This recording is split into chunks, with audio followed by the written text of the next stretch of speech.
আসসালামু আলাইকুম মামা। ওয়ালাইকুম সালাম। কি রোপণ করতেছেন মামা? এগুলা হলুদ বাবা। হলুদ? কি হলুদের জাত এটা? এটা হরিণকানি, আমাদের দেশি যে হলুদটা, যেটার মান খুব ভালো। আচ্ছা, এটা কিভাবে চাষাবাদ পদ্ধতি, এই জমিতে কি দিয়েছেন? এটা আমরা গোবর পাউচ দিয়েছি, গোবর সার, হ্যাঁ। তারপরে দিয়েছি ফসফেট, পটাশ, এই দিয়া প্রাথমিকভাবে লাগাইছি।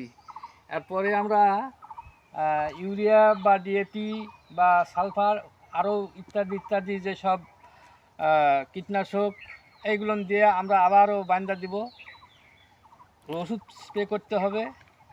এটা কোন সময় লাগাতে হয়, কোন মাসে আর কি? এই মনে করেন এটা এই বৈশাখের শেষের দিকে, বৈশাখের 15-র পর থেকে 15, জ্যৈষ্ঠীর আরও 15, এইখানের মধ্যেই কিন্তু হলুদের চাষ করতে হয় বা লাগাতে হয়। আর এটা কোন মাসে উঠবে? এটা উঠবে যা রকধানের থেকে শুরু করে ফাল্গুন পর্যন্ত, এই পর্যন্ত সময় উঠবে। এর সময় আমাদের দেশি হরিণ কানির তো অনেক চাহিদা এবং দামও ভালো পাওয়া যায়। হ্যাঁ, আমার খাতেও ভালো, আমরা এই দেশি হলুদটার চাহিদা ভালো, সার্বিক দিক দিয়েই ভালো। অন্য অন্য হলুদের চাইতে জাত ভালো, দামও ভালো, খাতেও ভালো, আর মান ভালো।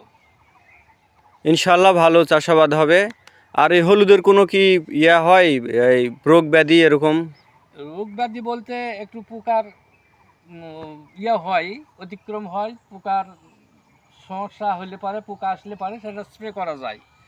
ওটা স্প্রে করে দিই আমরা, দিলে একবার স্প্রে করলে ওটা পোকা সেরা যায়। আচ্ছা, ঠিক আছে, ধন্যবাদ। তো ঠিক আছে, আল্লাহ ভরসা, ভালো ক্ষেত হোক, আল্লাহ দান করুক। আচ্ছা, ঠিক আছে, ভালো থাকবেন। আসসালামু আলাইকুম। ওয়ালাইকুম সালাম।